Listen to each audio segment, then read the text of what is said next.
Hello everyone, welcome back to the channel. This is Asnahar and hope you all are doing well. Yes, today I'm going to start the part 6 of chapter number 1 of your economics, that is development, and our today's topic is sustainability of development.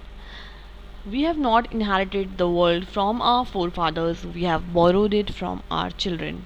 यहाँ पे कह रहे हैं कि हमने ये world जो है, ये दुनिया जो है, ये अपने फोर फादर्स से नहीं ली है, इनहेरिट नहीं करी है, बल्कि हमने क्या करा है, उधार लिया है अपने बच्चों से। ये सोच होनी चाहिए हमारी। क्यों? क्योंकि अगर हमारी सोच ऐसी होगी तभी हम अपनी जो वर्ल्ड है, दुनिया है, एनवायरनमेंट है, उसको प्रोटेक्ट कर सकेंगे। क्योंकि अगर हम सोचेंगे तो हमें फ्री मिला है तो हम एक्सप्लॉइट कर देंगे, बट जब हम ये सोचेंगे हमें अपने बच्चों को लौटाना है तो हम इसकी केयर अच्छे से करेंगे, उनके लिए बचाएंगे, सेव करेंगे। Suppose for the present that a particular country is quite developed, we would certainly like this level of development to go up further or at least be maintained for future generations. कह रहे हैं अगर आप ये suppose करिए कि अभी की टाइम पे कोई भी कंट्री अगर थोड़ी सी डेवलप्ड है तो वो कंट्री क्या चाहेगी, या हम क्या चाहेंगे कि या तो वो और डेवलप करे कंट्री, या फिर कम से कम उतनी तो मेंटेन रहे, उससे कम नहीं हो, और फ्यूचर जनरेशन्स भी उसको उतना ही फ़ायदा उठा पाएँ जितना हम उठा रहे हैं, हमसे ज़्यादा। दिस इज़ ऑब्वियसली डिज़ायरेबल, ये हमारी डिज़ायर है या डिज़ायर होनी चाहिए। However since the second half of the 20th century a number of scientists have been warning that the present type and levels of development are not sustainable. ठीक है, but जो हमारी बाकी सेकेंड हाफ की जो century 20th century के लोग हैं, तो बहुत से जो साइंटिस्ट हैं उन्होंने कहा है कि अभी वार्निंग मिल रही है हमें कि अभी का जो टाइप है, जैसे हम जी रहे हैं, तो जो लेवल्स हैं डेवलपमेंट के, वो सस्टेनेबल नहीं है। क्योंकि अगर हम उस तरीके से एक्सप्लॉइट करते रहें अपनी अर्थ को तो वो ज़्यादा टाइम नहीं चल पाएगी। तो हमें ध्यान देने की ज़रूरत है। Understand why this is so through the following example. तो यहाँ पे एग्जाम्पल दिया हुआ है जिसके थ्रू आप इसको समझ सकते हैं। Ground water in India, recent evidence suggest that ground water is under serious threat of over use in many part of the country. Ground water को बहुत बुरी तरीके से यूज़ करा जा रहा है, एक्सप्लॉइट करा जा रहा है, सारा ग्राउंड वाटर निकाल लिया जा रहा है, बिल्कुल नीचे तक खुदाई हो रही है, जहाँ पानी है तो पानी का लेवल नीचे जाता जा रहा है। About 300 district have reported a water level decline of over 4 meters during the past 20 year. तो कम से कम 300 डिस्ट्रिक्ट ऐसी हैं जिन्होंने देखा है कि 4 मीटर की से भी डिक्लाइन हो गया, कम हो गया, नीचे पहुंच गया है पास्ट 20 ईयर्स में जो पानी का लेवल है। Nearly 1/3 of the country is over using the ground water reserve, क्योंकि 1/3 जो कंट्री है वो ओवर यूज़ कर रही है ग्राउंड वाटर रिजर्व को। और in another 25 years 60% of the country would be doing the same. और आने वाले 25 सालों में जो 60% कंट्री है वो ऐसे ही करेगी। तो इससे क्या होगा, ground water over use is particularly found in the agriculturally purposes region of Punjab and western UP. यहाँ पे सबसे ज़्यादा देखने को मिलता है आपको। Hard rock plateau area of central and south India, सब coastal areas and the rapidly grown urban settlement यहाँ पर देखने को मिलता है। So you may answer why ground water is over use, can there be development without over use. तो ये आपको दोनों अपने आप आंसर करने हैं। Now ground water is an example of renewable resources. Ground water एक ऐसा एग्जाम्पल है जो रिन्यू करा जा सकता है। These resources are replenished by nature as in the case of crops and plants.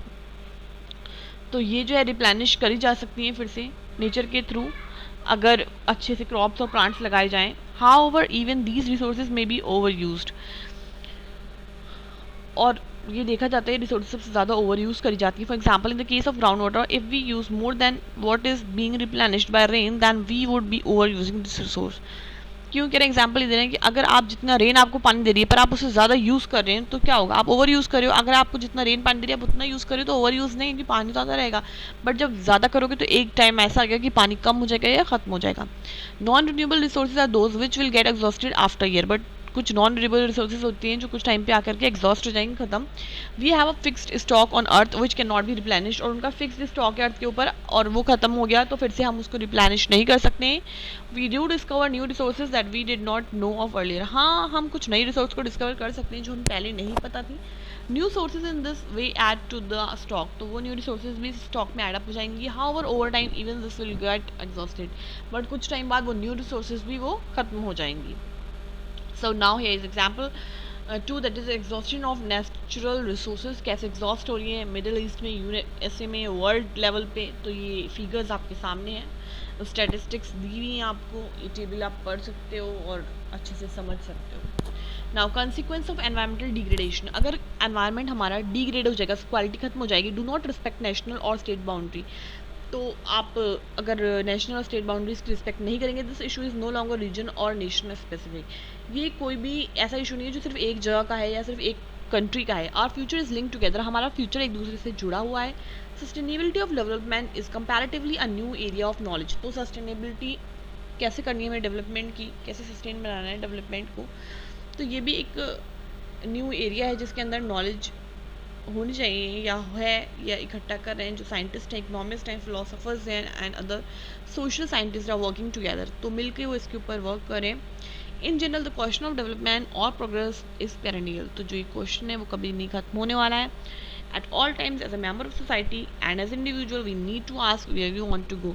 तो हमें हर वक्त, चाहे हम किसी सोसाइटी के मेंबर हैं या हम अकेले अपने बारे में सोचते हैं, तो हमें ये सोचना होगा, ये क्वेश्चन पूछना होगा कि हम आगे जाके क्या चाहते हैं, कहाँ पे होना चाहते हैं, what we wish to become, हम क्या बनना चाहते हैं एंड व्हाट आवर गोल्स और हमारी गोल्स क्या हैं। So the debate on development continues.